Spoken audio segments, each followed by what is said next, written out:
देखिए तो अच्छा ज्ञान नहीं लगाते क्या आज 80 बंदे तो पढ़ना है बस। हाँ लगाते नहीं तो फिर खत्म हो जाएगा। चलिए देखिए क्वेश्चन नंबर चौथा है। क्वेश्चन नंबर चौथा है, ध्यान से एक व्यक्ति की 10वीं पीढ़ी तक, कितनी पीढ़ी तक? 10वीं पीढ़ी तक पूर्वजों की संख्या कितनी है आपको निकालना है। जबकि उसकी 2 माता पिता है। अब बताओ 2 माता पिता है, क्या कर सकते हैं? 2 है, 2 है ना, ठीक है। 2 माता पिता है और 4 कितना है? दादा दादी है। 8 कितना है? परदादा परदादी। तो 8 परदादा परदादी था, सोचो। तो उसके बेटे, उसके छोटे छोटे बेटे, टोटल कितने लोग रहेंगे? बेटा बेटी भी तो हो सकते हैं ना। तो आप उसी को बता रहे एक व्यक्ति की 10वीं पीढ़ी तक पूर्वजों की संख्या मतलब कितने रहे होंगे?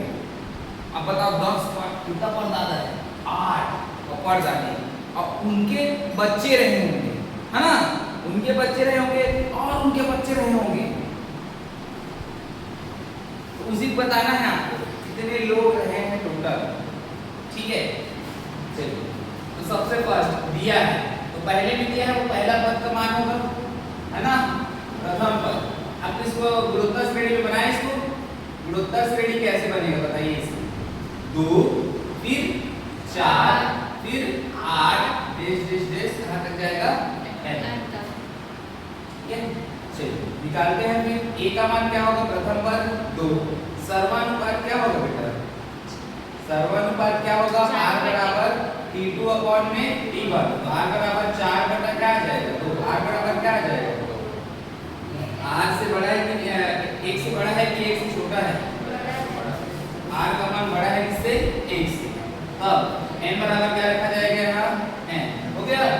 ध्यान से 10वीं पीढ़ी तक बोला है, 10वीं पीढ़ी तक बोला है, तो 10 पदों तक निकालना है। कितने पदों तक? 10 पदों तक, है ना। ये पहला पीढ़ी, ये दूसरा, ये तीसरा, ये चौथा, पांचवा, छठवां, सातवां, आठवां, नौवां, 10वां ऐसे करके जाएगा। टोटल कितना पद तक है? 10 पद तक। अब सबको जोड़ोगे ना, दो पीढ़ी तक कितना लोग, कितने लोग हो गए? 6 और 8 6 14। ऐसे जोड़ते जोड़ते जाओ तो कहां तक जाओगे? 10 पद। हाँ ध्यान से समझिए। इसके बाद फॉर्मूला क्या होता है? Sn बराबर r का मान 1 से बड़ा हो तो Sn बराबर क्या होता है? जल्दी बताइए। a r की घात n माइनस 1 बटा r माइनस 1। ये होता है। n की जगह में क्या रखोगे? n कितने पद तक जाना है आपको? 10 पदों तक, तो 10 पीढ़ी तक। S10 इक्वल टू a का मान कितना है? 2। r का मान कितना है? 2 की घात कितना रहेगा? 10 माइनस 1 बटा r का मान कितना है? 2 माइनस कितना रहेगा? 1। S10 इक्वल टू a का मान 2 की घात 10 मतलब बताया था? हां 1000 कितना होता है? 1024 माइनस 1, 2 में से क्या? 1। 1024 में से 1 घटाओ।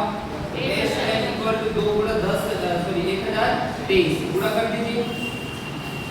S10 इक्वल टू क्या आ जाएगा? 2 किया 6, 2 दूनी 4, 2 गुना 0, 2 एकम 2, मतलब 10 पीढ़ी तक का योग। 10 पीढ़ी को जोड़ते जोड़ते जोड़ते जोड़ते जाओगे तो कितने लोग रहेंगे? 2046 लोग। कितने लोग? 2046 लोग। समझ में? अतः 10 पीढ़ी तक का योग कितना आ जाएगा उसका? 10,000 सॉरी कितना है? 2046। इसके बाद अगला क्वेश्चन देखिए। गुणोत्तर श्रेणी 3 स्क्वायर बताओ। हां 2-3 परिवार ऐसे ही हो गए तो जिला घोषित कर देना चाहिए था। गुणोत्तर श्रेणी 3 स्क्वायर 3 स्क्वायर 3 का क्यूब के कितने पद? 3 का क्यूब के कितने पद? कितने पद आवश्यक है ताकि उनका योगफल आवश्यक है ताकि उनका योगफल 120 हो जाए। कितना हो जाए? 120 हो जाए। चलिए बनाए।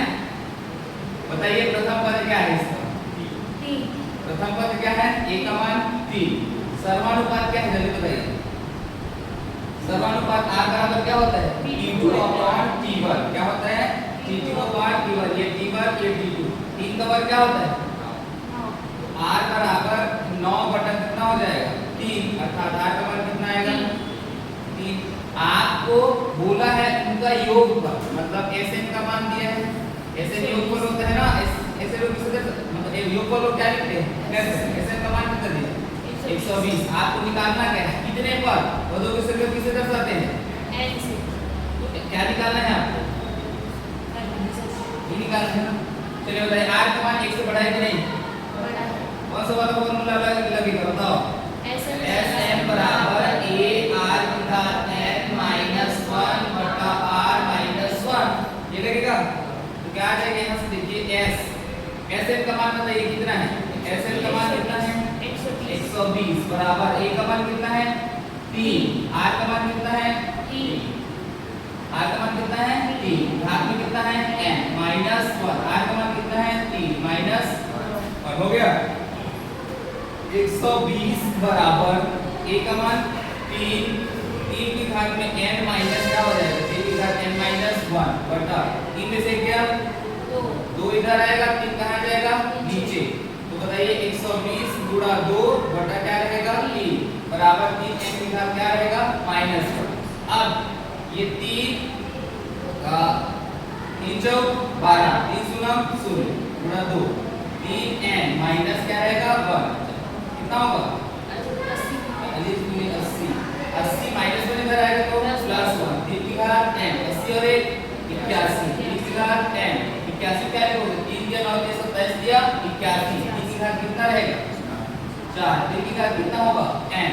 अब बताइए दोनों पक्षों का क्या है? अनुपात क्या है? समान। ऊपर वाला घात क्या हो जाएगा?